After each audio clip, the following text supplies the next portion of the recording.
माता के जय, भारत माता के जय,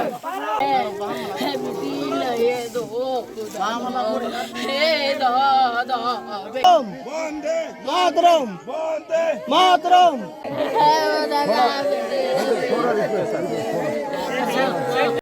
ଅକାଳରେ ଜଣେ ଯବାନଙ୍କ ଦେହାନ୍ତ ହେବା ପରେ ତାଙ୍କ ମୃତଦେହ ଫେରିଛି ଘରକୁ।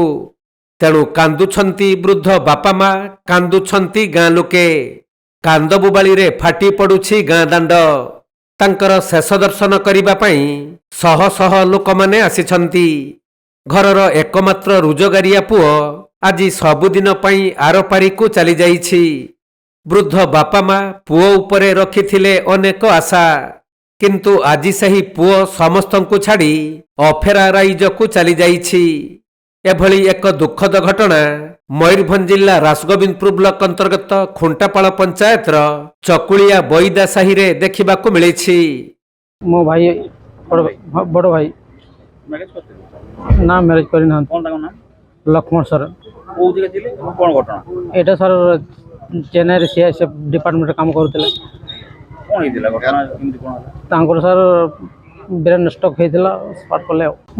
ଘର ସ୍ଥିତି ସାର୍ ବହୁତ ଖରାପ। ମୋ ଭାଇ ହିଁ ଚାକିରି କରିଥିଲେ। ଏକମାତ୍ର ରୋଜଗାର ଆମ ରୋଷେଇ ଟିକେ ଏକମାତ୍ର ରୋଜଗାର ଭାଇ ଥିଲେ। ନା ବାପା ମା କେମିତି ଅଛନ୍ତି? ବାପା ମା ଅଛନ୍ତି, ଭାଙ୍ଗି ପଡିଥିବେ। ଭାଙ୍ଗି ପଡ଼ିଯାଇଛି। ତେବେ ବଇଦା ସାହିର ବିଶନ ସୋରେନଙ୍କ ଅବିବାହିତ ବଡ଼ ପୁଅ ଲକ୍ଷ୍ମଣ ସୋରେନ ଚେନ୍ନାଇ ଏୟାରପୋର୍ଟରେ ସିଆଇଏସ୍ଏଫ୍ ହେଡ୍ କନେଷ୍ଟବଳ ଭାବେ କାର୍ଯ୍ୟ କରୁଥିଲେ। ତାଙ୍କ ଘରର ପରିସ୍ଥିତି ଏତେଟା ଭଲ ନଥିବା ବେଳେ ନୂଆ ଘର ଖଣ୍ଡେ ତିଆରି କରିବା ପରେ ବୋହୂଟିଏ ଆଣିଥାନ୍ତେ ଲକ୍ଷ୍ମଣ।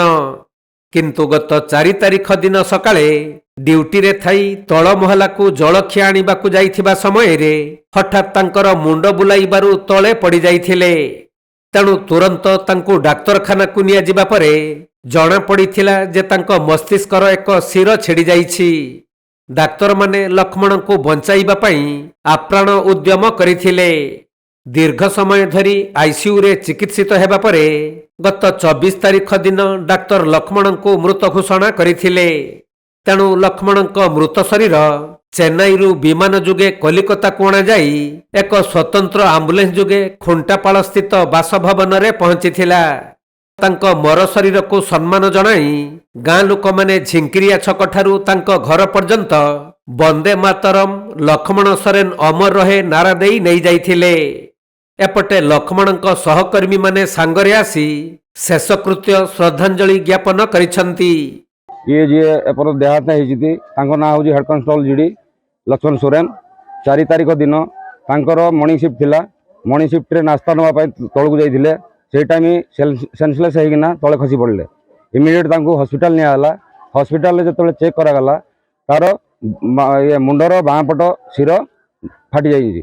तेणु तार जने तार डाहाण पट माने गोड़ हाथ राइट साइड पैरालाइज धरी नहीं। तेणु तार ट्रिटमेंट कंटिन्यू चली तापर मझे तार पुणी आउ थे हार्ट अटैक आसी।